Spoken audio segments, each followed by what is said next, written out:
Good morning class 11th। आज हम लोग जनरल एंट्री के कुछ रूल्स पढ़ेंगे जिससे हमारा जनरल एंट्री करना बहुत ही इजी हो जाएगा। पर्सनल अकाउंट में पर्सनल अकाउंट होगा एंड इम्पर्सनल, ये दो तरह के अकाउंट होते हैं। पर्सनल अकाउंट अलग होगा। इम्पर्सनल अकाउंट में हमारा real account and nominal account आ जाएगा।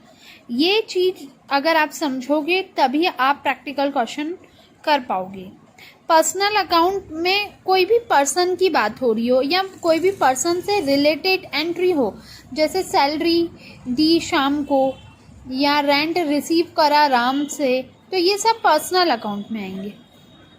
जहाँ पे पर्सन्स की बात होती है वहाँ पर्सनल अकाउंट आता है। अब पर्सनल अकाउंट बोलता है जो कुछ भी चीज़ रिसीव हो रही है उसको डेबिट करो, और जो भी चीज़ आप गिव दे रहे हो उसको क्रेडिट करो। जो चीज़ रिसीव हो रही है उसको डेबिट करो, जो चीज़ गिवर है उसको क्रेडिट करो, जो आप दे रहे हो उसको क्रेडिट करो। ये होता है पर्सनल अकाउंट। अभी आपको इतना क्लियर समझ में नहीं आएगा, जब तक मैं क्वेश्चन नहीं करवाऊंगी तब तक क्लियर समझ में नहीं आएगा। बट ये रूल्स अपने माइंड में सेट करोगे तो ही एक प्रैक्टिकल क्वेश्चन अटेम्प्ट कर पाओगे। Second is real account. Personal account में हम पर्सन की बात करते हैं, रियल अकाउंट में हम असेट्स की बात करते हैं। असेट मीन्स कंप्यूटर, मशीन, जो भी हम अपने बिजनेस में जो भी प्रोडक्ट लगाते हैं और वो लॉन्ग टर्म के लिए होता है। जैसे फर्नीचर हो गया जो एक ही बार खरीदेंगे और उसके बाद काम हो जाएगा, जैसे मशीन, फर्नीचर, बिल्डिंग, ये सब हमारे रियल अकाउंट में आ जाएंगे। अब नॉमिनल अकाउंट में जितने भी एक्सपेंस और लॉसेस होते हैं या इनकम और गेन होती है वही आता है। अब मैंने रियल अकाउंट का रूल नहीं बताया। रियल अकाउंट बोलता है व्हाट कम्स इन, जो आ रहा है उसको डेबिट करो, जो जा रहा है उसको क्रेडिट करो। अब ये डेबिट और क्रेडिट क्या होता है ये एंट्री में हम समझेंगे तभी समझ आएगा। नॉमिनल अकाउंट में सारे एक्सपेंस और लॉसेस की बात होती है। यहाँ debit all expense and losses, हम यहाँ पर एक्सपेंस और लॉस को डेबिट करते हैं, और जो हमारी इनकम और गेन्स होती हैं उनको क्रेडिट करते हैं।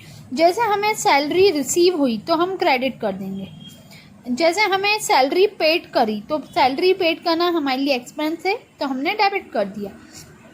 इसी तरह से हम नॉमिनल अकाउंट को मेंटेन करते हैं। अब ये तो हमारे 3 अकाउंट हो गए और उनके रूल्स हो गए। अब हम आगे क्वेश्चन करेंगे तो हमें समझ में आएगा कि ये डेबिट और क्रेडिट क्या होता है, पर्सनल, रियल और नॉमिनल अकाउंट क्या होते हैं। जनरल का प्रोफॉर्मा अब हम देखेंगे। हम प्रैक्टिकल क्वेश्चन स्टार्ट करने से पहले जनरल प्रोफॉर्मा देखेंगे। जनरल प्रोफॉर्मा में होता है date, particular, ledger folio, debit amount, credit amount. अब हम प्रैक्टिकल क्वेश्चन स्टार्ट कर रहे हैं। ये है एग्जाम्पल 8 जो आपको मिलेगा पेज 122 पे। सबसे पहले हमें अकाउंट्स को स्टार्ट करने से पहले जनरल एंट्री अगर आ जाती है तो हमारा अकाउंट्स इजी हो जाता है। अब यहाँ पर एग्जाम्पल दिया है और यहाँ पे उसका सॉल्यूशन भी दिया है। फर्स्ट एग्जाम्पल है जनवरी 1 started business with cash. Cash से बिजनेस स्टार्ट करा है 18,000 का।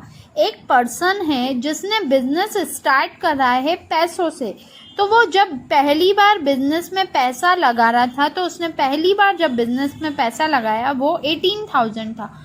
गुड्स मतलब स्टॉक मतलब स्टॉक तो सबको ही पता होगा। गुड्स मतलब एक चीज़ें, स्टॉक, वो 12,000 का स्टॉक उसने लगाया। तो हम जनवरी, date, particular, LF, debit amount, credit amount. मैं कब से आप लोगों को एक रूल्स बता रही थी कि ये डेबिट होता है, ये क्रेडिट होता है। तो हम फर्स्ट क्वेश्चन करेंगे। आप लोगों को इतनी इजीली समझ में नहीं आएगा क्योंकि हम अभी अकाउंट्स में नए हैं, तो हम थोड़ा धीरे धीरे समझेंगे।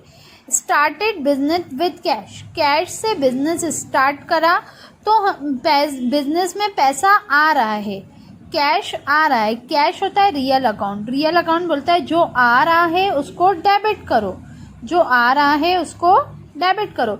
तो कैश आ रहा है तो कैश अकाउंट डेबिट। कैश को कर दिया डेबिट। और गुड्स को स्टॉक भी बोलते हैं, इसलिए यहाँ पे लिखा है स्टॉक अकाउंट। स्टॉक कितने का आया? 12,000 का। तो 12,000 का तो स्टॉक हो गया हमारा 12,000। अब जब भी बिजनेस में पहली बार अगर ऐसी एंट्री आए स्टार्टेड बिजनेस, तो हमारा सारा अमाउंट टू कैपिटल में चला जाएगा। इट मीन्स हम 18,000 और 12,000 को ऐड करेंगे तो 30,000 आ जाएगा। अब जनवरी 2 की एंट्री है परचेस गुड, माल खरीदा, गुड्स खरीदा। आप जब गुड्स खरीदा है तो अभी यहाँ ये नहीं लिखा कि किस में खरीदा, कैश में खरीदा कि उधारी में खरीदा। जब ऐसा कुछ स्पेशल मेंशन नहीं हो तो हम मानते हैं कि कैश में खरीदा है। जब बिजनेस स्टार्ट हुआ था जनवरी 2 को उसने गुड्स खरीदा।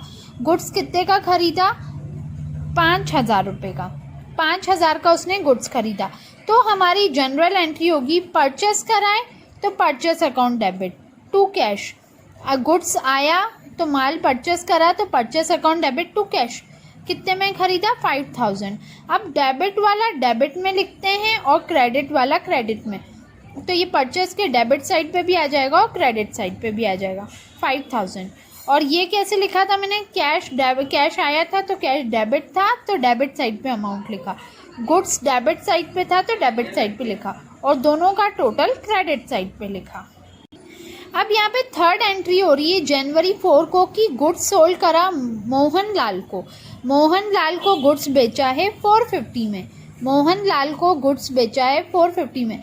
अब यहाँ पे ये नहीं लिखा है कि गुड्स सोल्ड करा है कैश में, मतलब माल बेचा है कैश में। यहाँ पे लिखा है माल बेचा है मोहन लाल को।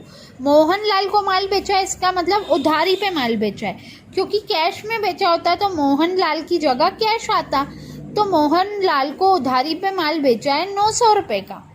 तो हमने माल बेचा है, तो अभी अगर माल बेचते हैं तो कैश आता है, पर कैश तो आ ही नहीं रहा है ना, यहाँ पे उधारी है। मोहन लाल को अभी पैसा मोहन लाल ने अभी अपन को दिया नहीं है, तो ये उधारी पे माल बेचा है।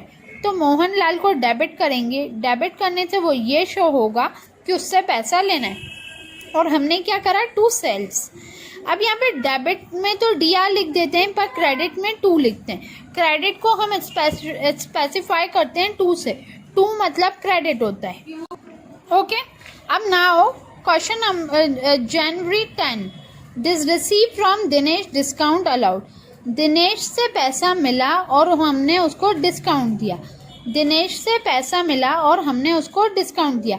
दिनेश से अगर पैसा मिल रहा है तो कैश हो जाएगा डेबिट, क्योंकि जो चीज़ आ रही है उसको कर लो डेबिट, तो कैश अकाउंट डेबिट। अब जब दिनेश पैसा दे रहा था तो 500 रुपये में से हमने उसको बोला था चल 30 रुपये का हम तुझे डिस्काउंट दे रहे हैं, तो 500 रुपये तो उससे कैश लिए। और डिस्काउंट डेबिट क्यों होता है? सारे एक्सपेंस डेबिट होते हैं। हमने नॉमिनल अकाउंट में पढ़ा था ऑल एक्सपेंसेस आर डेबिट।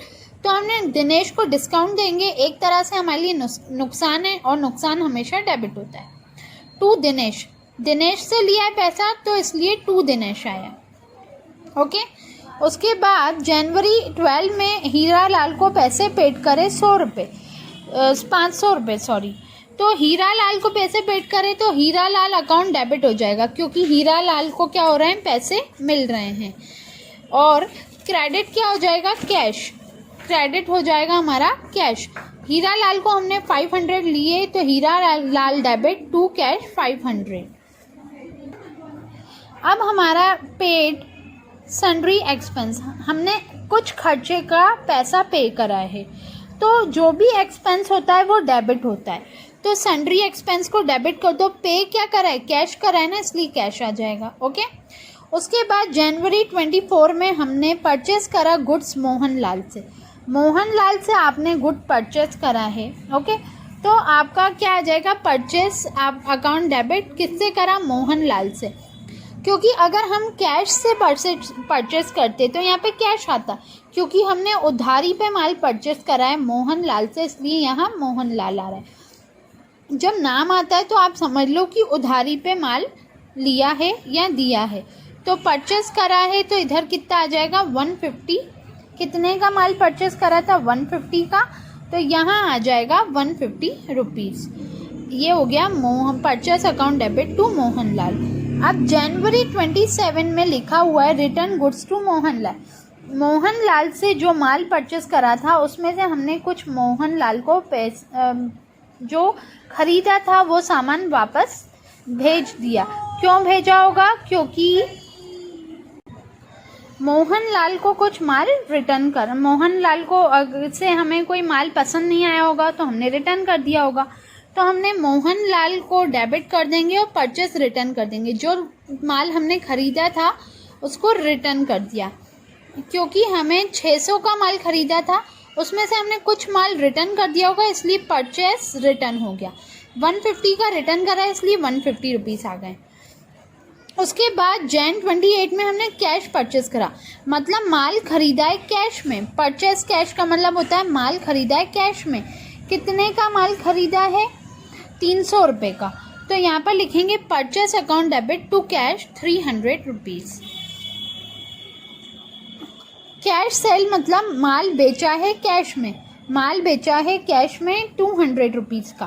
तो जब हम बेचते हैं तो हमारे पास कैश आता है तो कैश कर देंगे डेबिट, कैश अकाउंट डेबिट कर देंगे टू सेल्स 200 रुपीज़। उसके बाद पेड रेंट, पेड सैलरी, हमने रेंट भी पे करा, हमने सैलरी भी पेड करी। रेंट 100 रुपीज़ का था, सैलरी 300 की। ये दोनों एक्सपेंस दिख रहे हैं, जो नाम से एक्सपेंस दिख रहे हैं उसको कर दो डेबिट, और टू कैश मतलब कैश क्या हो जाएगा? क्रेडिट हो जाएगा। क्रेडिट का 2 आ जाए तो समझो वो क्रेडिट हो गया।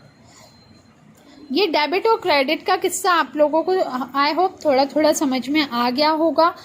ये क्वेश्चन आप लोगों को कॉपी में नोट करना है और समझते चलना है कि अब अकाउंट्स में कॉन्सेप्ट बिल्कुल अलग चलते हैं। मैथ्स की तरह नहीं होता है अकाउंट्स, बिल्कुल अलग होता है अकाउंट्स।